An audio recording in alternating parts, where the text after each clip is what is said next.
messieurs, bonsoir. Merci d'avoir choisi RTI 1. Voici les titres de ce dimanche 24 septembre. Le président Alassane Ouattara était l'invité du Forum des leaders mondiaux organisé par l'Université Columbia de New York, une rencontre tenue il y a quelques jours en marge de la 72e Assemblée générale des Nations unies. Le vice-président Daniel Kablan-Duncan a quitté Abidjan cet après-midi pour Dakar au Sénégal. Il va prendre part au forum international baptisé Forum Investir en Afrique. En marge des travaux, il aura des entretiens, notamment avec le président sénégalais. Et nous aurons un dossier dans ce 20h consacré à la fistule obstétricale.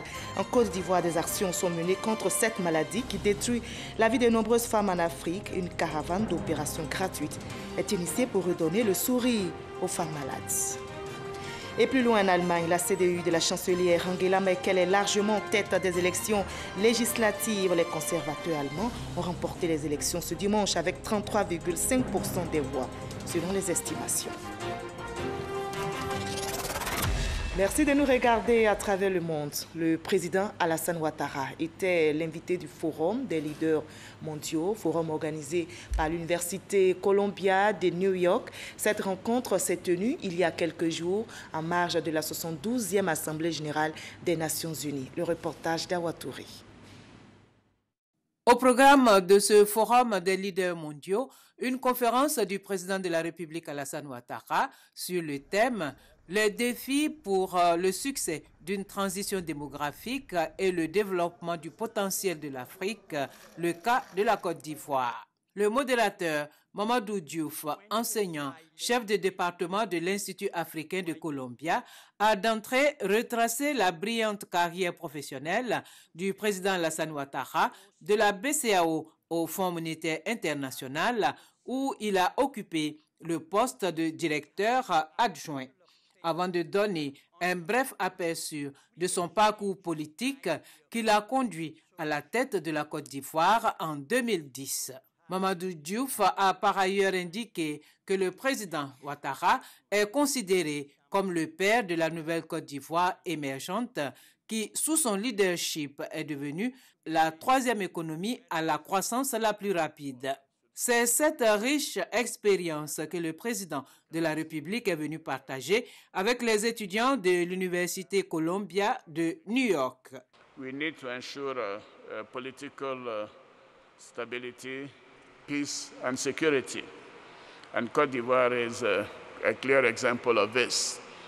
And we need to also make sure that we, the leaders, we make enough investment in the social sectors, health and good education, especially education of girls. Du programme présidentiel d'urgence PPU conçu au Golf Hotel pour les investissements d'urgence au plan national de développement, le chef de l'État a exposé sa vision et son ambition pour son pays, la Côte d'Ivoire, qu'il entend mener à l'émergence.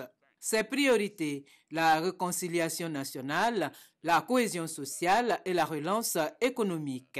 Les résultats, après la réalisation de grands projets de développement et l'amélioration du climat des affaires, la Côte d'Ivoire enregistre un taux de croissance moyen de 9% sur les 5 dernières années. Et l'État s'attelle à redistribuer efficacement les fruits de cette croissance, notamment aux plus démunis. Au total, une belle rencontre marquée par des échanges entre le président Alassane Ouattara et les étudiants de Columbia. Columbia est une université privée de New York fondée en 1754. Elle fait partie du groupe des universités les plus anciennes et les plus célèbres des États-Unis. Columbia compte 31 317 étudiants pour 3 876 enseignants permanents. Ces étudiants viennent de tous les États-Unis, mais également du monde entier. Et notez que le président Alassane Ouattara a regagné Abidjan il y a quelques jours. Le vice-président ivoirien, lui, il est en déplacement. Daniel Kadon-Duncan est arrivé cet après-midi à Dakar, au Sénégal. Il va prendre part au forum international baptisé Forum Investir en Afrique. En marge des travaux, il aura des entretiens, notamment avec le président sénégalais. Le vice-président ivoirien conduit une délégation comprenant, entre autres, le ministre de la Communication, de l'Économie numérique et de la Poste, Bruno Koné-Nabagné, et du ministre de l'Industrie et des Mines, Jean-Claude Brou. Le tribunal international du droit de la mer a rendu son verdict vendredi dernier dans l'affaire du litige frontalier maritime entre la Côte d'Ivoire et le Ghana. Les deux pays, au-delà du verdict, ont renouvelé leur volonté d'œuvrer au renforcement de leur coopération. Les explications du Gavibli. L'enjeu du verdict du tribunal maritime international du droit de la mer n'aura pas eu raison de la volonté des parties ivoiriennes et ghanéennes de maintenir toujours au beau fixe leurs relations. Parfaite démonstration, la bonne ambiance qui a régné avant et après l'audience destinée à trancher de façon définitive le litige sur le tracé de leurs frontières maritimes communes. Le Ghana, après une dizaine de rendez-vous de négociations avec la Côte d'Ivoire, avait porté en septembre 2014 le litige devant la juridiction internationale. Elle est basée à Hambourg, en Allemagne. Le TIDM a donc tranché. L'arrêt dont la lecture a été faite par son président, le juge Boalem Boukeïtaïa, trace une nouvelle frontière maritime en s'appuyant sur le principe de l'équidistance prôné par le Ghana. La Côte d'Ivoire, elle, obtient le tracé d'une nouvelle frontière comme elle le demandait. Le verdict connu, Ivoiriens et Ghanéens se sont attelés à formaliser leur volonté de maintenir forte la coopération entre leurs deux pays. Une déclaration commune a été produite à cet effet. Nous nous unissons pour exprimer notre gratitude à la Chambre spéciale.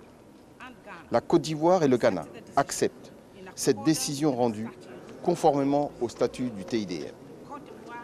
La Côte d'Ivoire et le Ghana saisissent cette occasion pour réitérer leur engagement mutuel de respecter les termes de la décision de la Chambre spéciale et de collaborer pleinement pour sa mise en œuvre.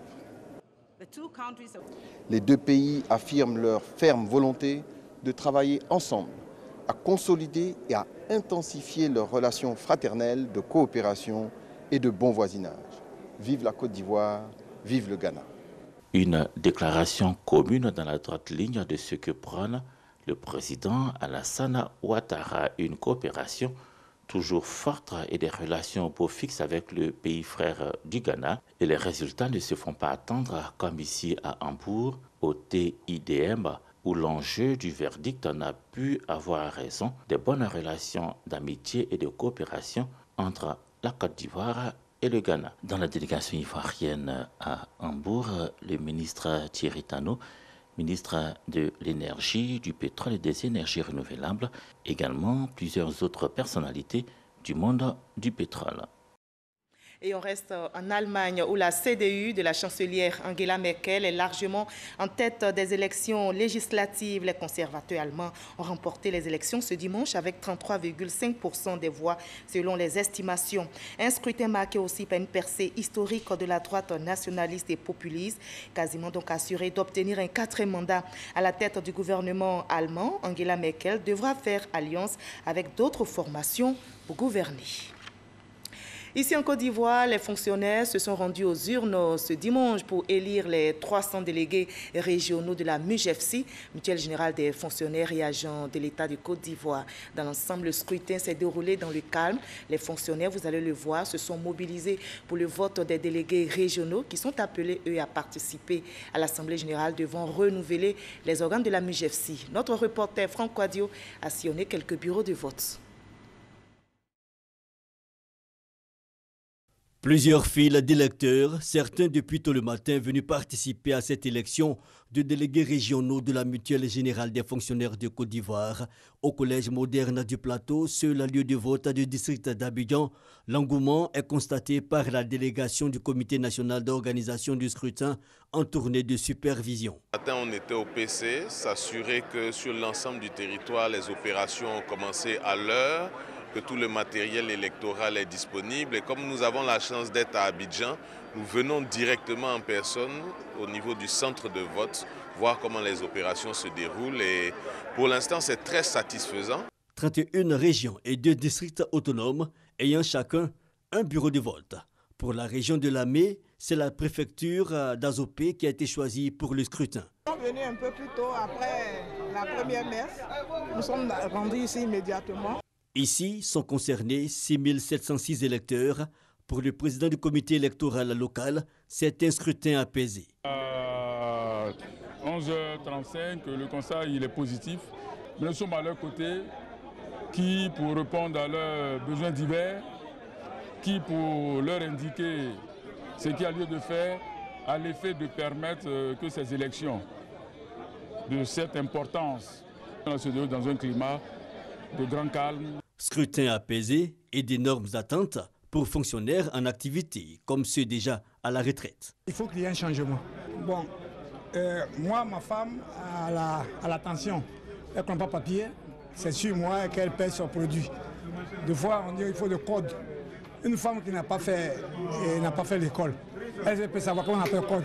On a un certain nombre de bons dans la journée, ce qui n'est pas normal parce qu'on ne peut pas choisir de tomber malade à une certaine heure de la journée. Donc si on arrive et qu'on nous dit que non, le nombre de bons de la journée est épuisé, il faut attendre le lendemain alors que les malades attendent, c'est déjà un problème sérieux. C'est un problème sérieux. Donc si quelqu'un me dit qu'il veut changer ça, c'est normal que je vienne lui apporter mon soutien.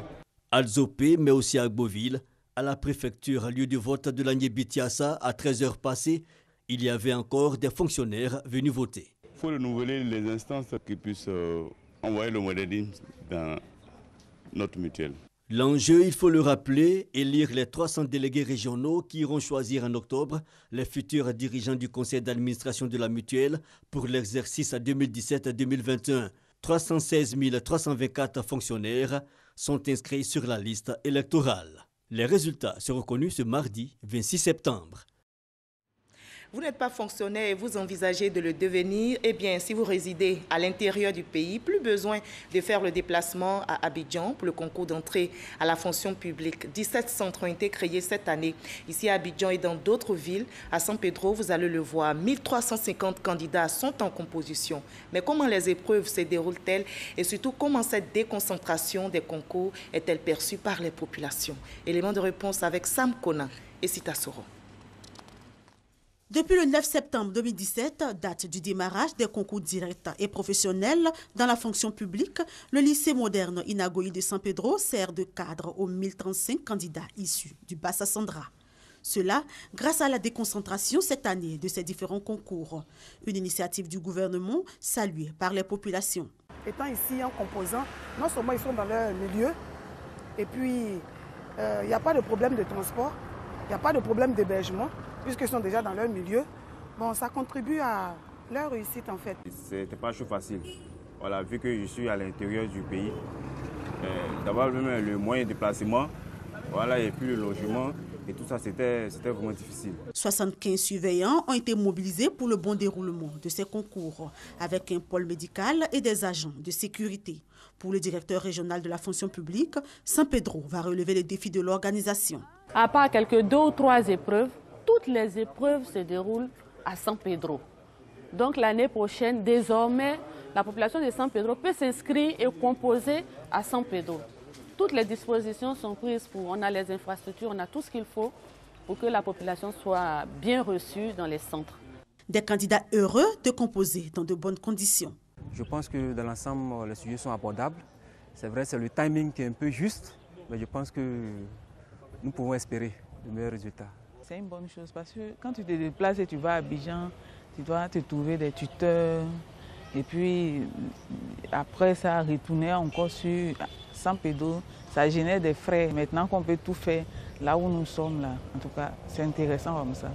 Les cours de préparation qui ont été initiés ont permis à certains candidats de participer et de faire en sorte d'avoir une idée claire de ce qu'il y a à faire et donc de permettre que le concours soit vraiment au top. Pour cette année, il s'agit de 35 concours directs dont prennent part 70 129 candidats pour 10 026 places. Le régisseur de la prison de Katiola a été relevé de ses fonctions et 8 gardes pénitentiaires ont été mis aux arrêts. Cette décision fait suite à l'évasion de 89 détenus de la maison d'arrêt et de correction de Katiola. C'était le 3 septembre dernier. Notez que parmi les évadés, 47 ont pu être retrouvés et incarcérés. Les recherches se poursuivent pour retrouver les autres prisonniers en fuite. Le témoignage du cadet Sorotogo. Maison d'arrêt et de correction de Katiola. Suite à l'évasion de masse en début de mois, le premier magistrat de la localité, Kamara Thomas, et son conseil municipal viennent s'enquérir de l'évolution du dossier. Déjà, des mesures ont été prises. Le régisseur de la prison de Katiola est relevé de ses fonctions. 8 gardes pénitentiaires ont été mis aux arrêts et déférés à Boaké. Après une visite au nouveau régisseur et des échanges avec les prisonniers, le maire de la ville est optimiste. Nous avons constaté donc l'arrivée d'un nouveau régisseur, la dame à côté de moi, et nous avons constaté qu'elle est d'une rigueur et donc ces mesures vont permettre de ramener la discipline à l'intérieur de la prison. Les prisonniers, je leur ai demandé de garder la discipline pour qu'ils finissent de purger leur peine. À ce jour donc, 42 évadés courent toujours. D'où cet appel aux populations pour une franche collaboration avec les autorités judiciaires. Je voudrais profiter de cette occasion pour lancer un appel à la population de signaler toute personne suspecte et leur demander également à la population de ramener les détenus qu'elle constaterait dans les quartiers, dans les habitations. Dans la ville, le corps préfectoral, les autorités municipales et les forces de l'ordre échangent régulièrement pour retrouver les fugitifs. D'ici là, un tour sur les ruines du commissariat saccagé suite à un mouvement de colère des populations. Le véhicule de police brûlé est encore visible. Le commissariat de Katiola, le seul de la région du Hambol, est entre-temps délocalisé au centre culturel où seul l'amour pour son pays et le sens du professionnalisme maintiennent les policiers sur place. Dans le domaine du transport à présent, les tarifs de certains chauffeurs de taxi-compteurs sont décriés par les passagers à l'aéroport international Félix Houphouët-Boigny, des tarifs qui varient entre 40 000 et 50 000 francs CFA selon les clients. Un réseau mafieux est pointé du doigt. Alerté donc, le ministère des Transports a réagi à travers l'OFT. L'Observatoire de la fluidité des transports annonce des actions urgentes pour mettre fin à cette pratique. Le reportage de Gabriel Zani. 40 000 voire 50 000 francs CFA pour rallier une commune d'Abidjan à partir de l'aéroport Félix Houphouët-Boigny. Une véritable arnaque. Pourtant, la pratique est réelle et bien courante aux grandes dames des passagers. Au téléphone, tout à l'heure, j'ai eu une amie qui m'a demandé si c'était vraiment effectif. Ces histoires de 40 000 francs par taximètre, c'était vraiment effectif. Je pense que c'est une des raisons pour lesquelles ce soir je suis venu chercher mon oncle. Je pense que c'est plus sûr de soit même venir chercher ses parents, ses amis, ou au lieu de les laisser aux mains de ces taximètres-là, tout peut arriver avec eux en tout cas. Par prudence, quand j'arrive, c'est plutôt mes collègues, soit un frère qui vient me chercher. Et ces taximètres véreux ont envahi le périmètre de l'aéroport. Pour mettre fin à cette arnaque organisée, le ministère des Transports a décidé de sévir. Désormais, on exige que d'abord les taxis qui vont opérer au départ de l'aéroport Félix Houphouët-Boigny soient entièrement en règle avec les vignettes et les patentes et tous les documents administratifs afférents à l'activité, et qu'en plus de cela, au départ de l'aéroport Félix Houphouët-Boigny, désormais, l'usage du compteur eurokilométrique est obligatoire. Ces mesures entrent en vigueur dès ce lundi 25 septembre. Il y aura un stand d'information, des communiqués qui vont passer en boucle dans le système d'information de l'aéroport, des supports physiques qui seront remis aux passagers Il y aura également des kakémonos qui seront déployés avec un ensemble d'informations. Il y aura des agents qui vont assister les usagers pour le choix des taxis. Donc les taxis seront en queue et aussi bien les usagers. Donc on va les mettre en relation. L'aéroport Félix Houphouët-Boigny d'Abidjan jouit d'une belle réputation à l'international. En témoignent les certifications reçues. Pas question donc de laisser courir des pratiques qui en terniraient l'image, a averti le secrétaire général de l'OFT, l'Observatoire de la fluidité des transports. On arrive à notre dossier de ce 20 heures consacré à la fistule obstétricale, une maladie qui détruit la vie de nombreuses femmes en Afrique. Les porteuses de fistules souffrent d'incontinence. Résultat, elles sont le plus souvent exclues de la société ou tout simplement rejetées.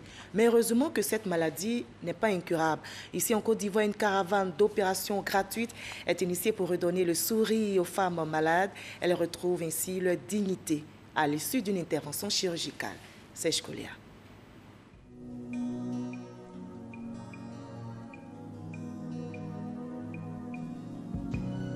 En 2006, Gonin Dorothée a 19 ans. Elle réside à Boné dans la région du Tongui et porte une grossesse à terme.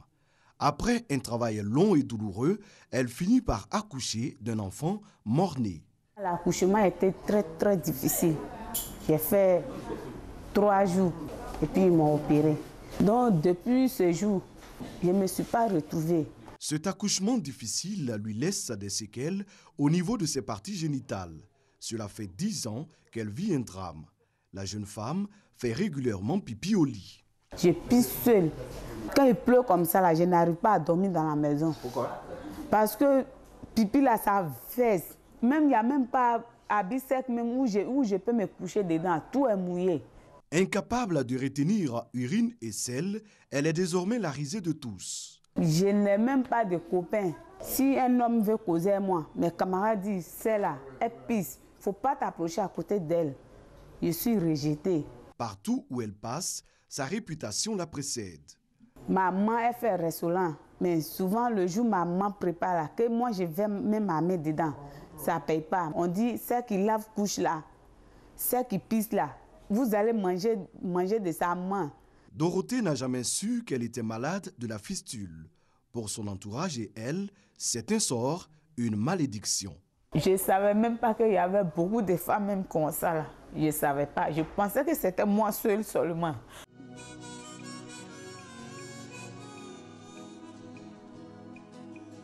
Je prie Dieu pour que je gagne ma santé comme mes camarades. La fistule obstétricale, une maladie de la honte qui touche de nombreuses femmes, notamment en zone rurale, là où les femmes enceintes ne suivent généralement aucune consultation prénatale avant l'accouchement. La fistule obstétricale survient quand l'accouchement a duré, a traîné en longueur, quand la tête de l'enfant a coincé la vessie, le vagin contre l'os. Ainsi, après sa sortie, il va y avoir un trou qui va se créer. Il va y avoir des complications qui vont entraîner une communication anormale entre les voies urinaires et les voies génitales de la femme. À tel point que cette femme atteinte de fistules urogénitales va perdre sans se contrôler les urines ou les selles ou même les deux à la fois. L'excision, les grossesses précoces, les accouchements chez les matrones constituent d'autres causes de la fistule. Vraiment, nous préconisons que tous les accouchements se fassent en milieu spécialisé, dans un hôpital, afin qu'on évite cette maladie qui tue à petit feu, parce qu'il s'agit d'une véritable mort de ces femmes. Par le passé, le traitement coûtait environ 2 millions de francs CFA. Depuis une dizaine d'années, il est gratuit grâce au financement de l'Agence coréenne de coopération internationale, la COICA, avec l'appui de l'UNFPA et du ministère de la Santé et de l'Hygiène publique. Avant, toutes ces femmes qui avaient ces fistules-là se cachaient. Elles préféraient se donner la mort. Elles préféraient se terrer. Dans les hameaux, aller se reculer, vivre une vie de recluse. Aujourd'hui, ces femmes-là viennent vers les centres de santé de prise en charge. C'est une avancée notable, mais insuffisante. Il faudra aussi que nous puissions couper la chaîne de formation de ces fistules. Il ne faut plus de fistules en Côte d'Ivoire. Et cela passe par une éducation de nos populations. Dorothée espère être opérée au CHU de Mans gratuitement. Comme elle, 24 autres femmes venues de divers horizons ont fui la honte et les humiliations vécues dans leur village pour bénéficier enfin d'une chance inespérée. On dit pas. On y va. Oui, ça va. Bien dormi. Odile, une ancienne malade, les soutient moralement. Elle a traîné pendant 20 ans la fistule avant d'être opérée avec succès il y a quelques années. J'ai retrouvé ma dignité de femme. Je suis née à nouveau. En tout cas, je suis heureuse parce que je sais là où je suis venue. Une dizaine de spécialistes chevronnés sont à la tâche pour cette série d'interventions chirurgicales gratuites. Subir une opération pour retrouver sa dignité, c'est à ce mince espoir que s'accrochent les porteuses de fistules. Ça me fait 18 ans ici dedans, depuis 1999. Après cette opération, j'ai pris le bon Dieu. Tout va se passer bien. Pour Dorothée, l'intervention dure 4 heures. Et merci à tous les docteurs qui étaient à moi au bloc là-bas. Et merci le bon Dieu parce qu'il a veillé sur moi. Dans 95% des cas, là, ces malades-là sont guéris à la première opération. Mais lorsque la maladie a duré, on peut les opérer pour leur donner un certain confort, mais elles ne peuvent plus être guéries. Dorothée et les autres femmes opérées seront en observation pendant 3 semaines. Si tout se passe bien, elles pourront reprendre une nouvelle vie sans fistule. En Côte d'Ivoire, 1000 nouveaux cas de fistule sont enregistrés chaque année. Voilà, fistule obstétricale, une intervention donc pour redonner le sourire aux femmes malades, un dossier signé Serge Coléa. L'alphabétisation donne aussi du sourire aux femmes qui apprennent à lire, à écrire et à compter. L'alphabétisation, facteur d'autonomisation de la femme. Ce sujet a été évoqué dans le magazine du dimanche au journal du 13h présenté par Hamza Diaby. Il avait pour invité Mme Joséphine Kouadio, présidente du comité des centres d'alphabétisation de Cocody. Voyons un extrait de leur entretien. Un centre d'alphabétisation, je pourrais dire tout simplement, c'est une école. Une école, 4 murs, ou bien on peut faire un hangar. Mais la seule différence, c'est qu'on enseigne de l'alphabétisation. Ce n'est pas la pédagogie, c'est l'alphabétisation. L'alphabétisation, pour quelqu'un qui a envie de lire sa Bible, n'a pas besoin de quelqu'un. Pour quelqu'un qui a envie de lire son Coran, n'a pas besoin de quelqu'un. Ou bien, tu as un petit magasin, tu veux faire tes comptes, tu ne vas pas tout le temps appeler quelqu'un. Donc, en ce moment, tu es autonome pour toi-même, pour ta famille, pour ta société, pour ton pays, et ainsi de suite. Et je prends un exemple, un monsieur qui arrive, qui a un magasin, soit il est mécanicien. Parce qu'en ce moment, il faut savoir l'orienter, il faut savoir l'enseigner. Ce n'est pas l'école formelle où quand on va le matin, il y a la grammaire, dictée, conjugaison, ainsi de suite. Mais dans l'andragogie, c'est spécifique. Il est venu, après 6 mois ou 9 mois, c'est bon pour lui, c'est bon. Donc, en ce moment-là, s'il pense qu'il a pu écrire son nom, il sait lire, et qu'il peut calculer, il peut te dire, j'arrête. Parce que je n'étais pas venu pour un diplôme, une agrégation. Mais souvent, nous les animateurs, on aide ces personnes-là à avoir au moins le premier diplôme de l'école qui est le CP. Mais quand Diaby Hamza vient me trouver chez moi, parce qu'il a un magasin d'électroménager, il voudrait comprendre, voir les factures. Oui. Quand il a atteint son but, il me dit, ah madame, je pense que ça va et je m'en vais. C'est bon pour Donc moi. Dans la pédagogie, c'est l'élève, c'est le maître qui évalue l'élève. En andragogie, c'est l'apprenant qui s'évalue. La République populaire de Chine vient de célébrer son 68e anniversaire. L'ambassade de Chine en Côte d'Ivoire a aussi célébré cette fête. Samedi, au Palais de la Culture de Trècheville, une troupe en provenance de la Chine a donné un spectacle riche en sons et en couleurs. Notre reporter Alexis Ouedraogo y était pour nous. De la danse, de l'acrobatie et des chants. Pour la célébration du 68e anniversaire de la République populaire de Chine, la culture était à l'honneur. Aux côtés de ce pays, la Côte d'Ivoire, avec ses rythmes.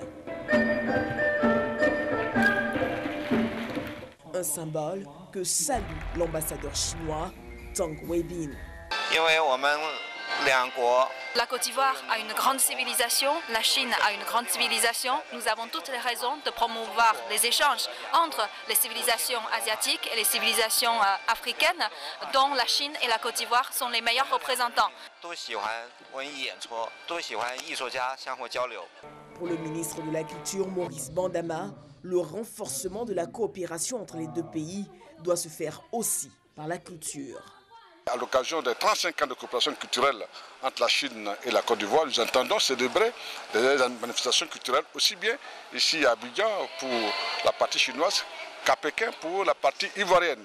Ceci pour montrer que ce grand pays qu'est la Chine doit nous apporter également sa richesse culturelle, comme nous devons aussi faire montrer ce que nous avons de beau et de grand en matière culturelle. La Chine et la Côte d'Ivoire ont une très longue relation d'amitié et de travail. Je vous propose maintenant le reste de l'actualité dans le 7 sur 7. Qu'est-ce qui a marqué l'actualité dans le monde cette semaine? Le tour du monde en 7 jours, c'est bien sûr dans le 7 sur 7 avec Alexis Ouedraogo.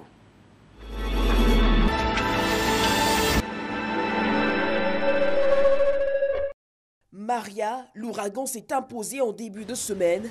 De catégorie 5, ce qui n'était qu'une simple tempête tropicale s'est transformé en touchant les îles de Martinique, Dominique et Guadeloupe en un ouragan d'une puissance comparable à celle d'Irma. Maria laisse derrière elle des centaines de milliers de foyers privés d'eau et d'électricité. C'est la RDC qui retient l'attention mardi.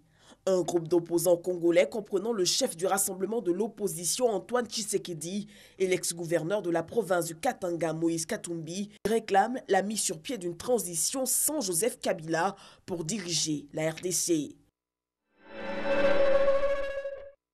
Au Togo voisin, plusieurs milliers de personnes ont manifesté dans les rues de Lomé mercredi, ainsi que dans d'autres villes du centre et du nord, répondant à l'appel de l'opposition pour demander le départ de Faure Gnassingbé et le retour à la Constitution de 1992.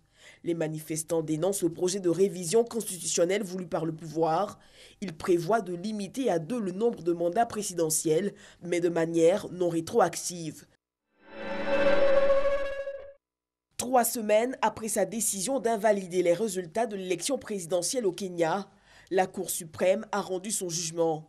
Parmi les griefs recensés à l'encontre de la commission électorale, la proclamation de la victoire de Uhuru Kenyatta sans s'appuyer sur des procès-verbaux vérifiés. Autre reproche, le refus d'obtempérer à l'injonction de la Cour qui réclamait l'accès aux serveurs pour vérifier les accusations de piratage formulées par l'opposition.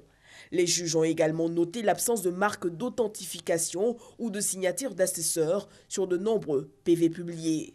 La commission électorale a, elle, fixé au 17 octobre prochain la date de la nouvelle présidentielle. Vendredi en France, Emmanuel Macron a signé 5 ordonnances qui reforment le Code du travail. Ces ordonnances devraient sans doute être publiées au journal officiel dès ce lundi, avec une entrée en application immédiate pour certaines, dont celles ayant trait au délai de saisine limité à 1 an au prud'homme. Mais toutes ne seront pas appliquées immédiatement, certaines entreront en vigueur en 2018 et 2019, comme les nouvelles règles de dialogue social en entreprise et la négociation sans syndicat dans les petites entreprises, certains points restant encore à préciser. Petite note heureuse samedi en Arabie Saoudite pour les femmes. Pour la première fois, des Saoudiennes ont été autorisées à se rendre dans un stade de Riyad pour assister au spectacle organisé pour la 87e fête nationale du royaume. Jusqu'ici, les femmes n'étaient pas admises dans les stades en application de la règle de séparation entre les sexes dans les espaces publics. Les bureaux de vote ont ouvert ce dimanche pour les législatives en Allemagne. Quelques 61 millions d'électeurs ont voté pour élire leurs députés. Donnée largement favorite dans les sondages, Angela Merkel, au pouvoir depuis 2005, a sans surprise obtenu à l'issue du vote un 4e mandat consécutif.